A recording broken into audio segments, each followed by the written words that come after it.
Okay, so we're going to take a look in this video at an example of a problem in which we have to evaluate or interpret some information given in function notation. Okay, so we have a function here, v of n, and that represents the value of an investment in thousands of dollars after n months.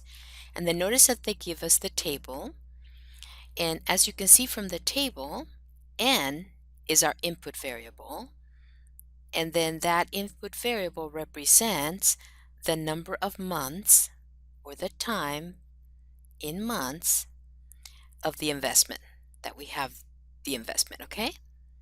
So that's your input variable, and you notice that in our table, that's in the top row. Then our output variable is v of n. This is where we're using that function notation. That's our output variable. And what it represents is the value of the investment in thousands of dollars. Okay? So it's important to keep track of that. All right? In thousands of dollars.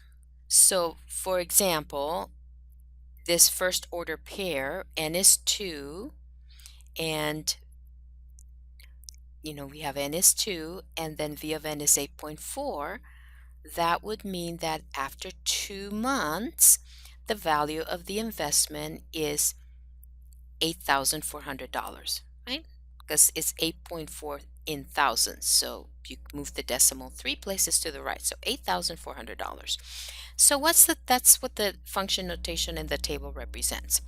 Okay, so again, so as we look here at the problems, it says the input quantity is time in months, right? We talked about that. It's the number of months of the investment.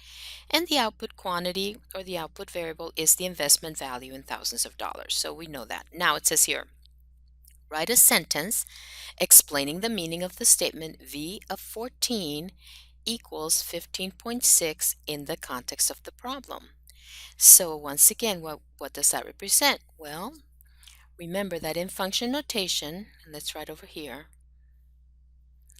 if I have V of 14 equals 15.6, this number that's in this parentheses, that's your input coordinate, okay? So that means n is 14, and then the 15.6 is our output. So that means that 14 months after we have this investment, the investment is worth, so remember the output is the value of the investment, so this 15.6 times 1,000, because remember it's in thousands of dollars, so $15,600 is the value of the investment. So again, the value of the investment is $15,600 after 14 months. And that's what the notation represents. Okay, so V of 19. So let's go look up here at the table. Okay, so here's 19, because remember this 19 is your input. So that means the number of months. So 19 months, and you're being asked to find V of 19 is the value of the investment after 19 months. Okay, so that's what the notation means. So let's look at the table tells us, right?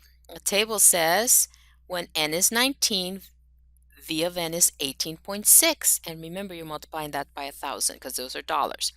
So we have here, let's put this here. Dollars, months. Okay, just label our table there. That might help.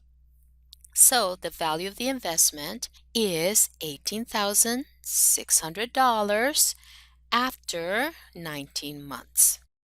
Okay, so now let's look at number 5. It says determine n when V of n equals 9. So now this time we know the value of the investment, don't we? We're looking for the number of months. So we know that the value of the investment is 9, which represents $9,000, right? Because remember, V of n is the output. And they want us to determine n, so we're looking for the month. So what is n? After how many months?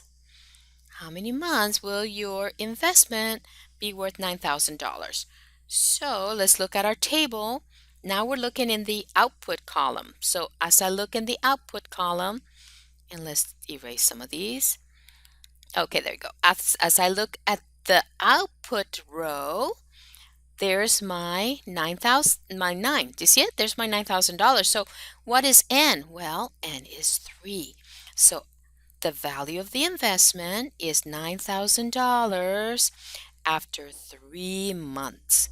So I hope that helps you to understand how to read information from a table when your problem is represented in function notation.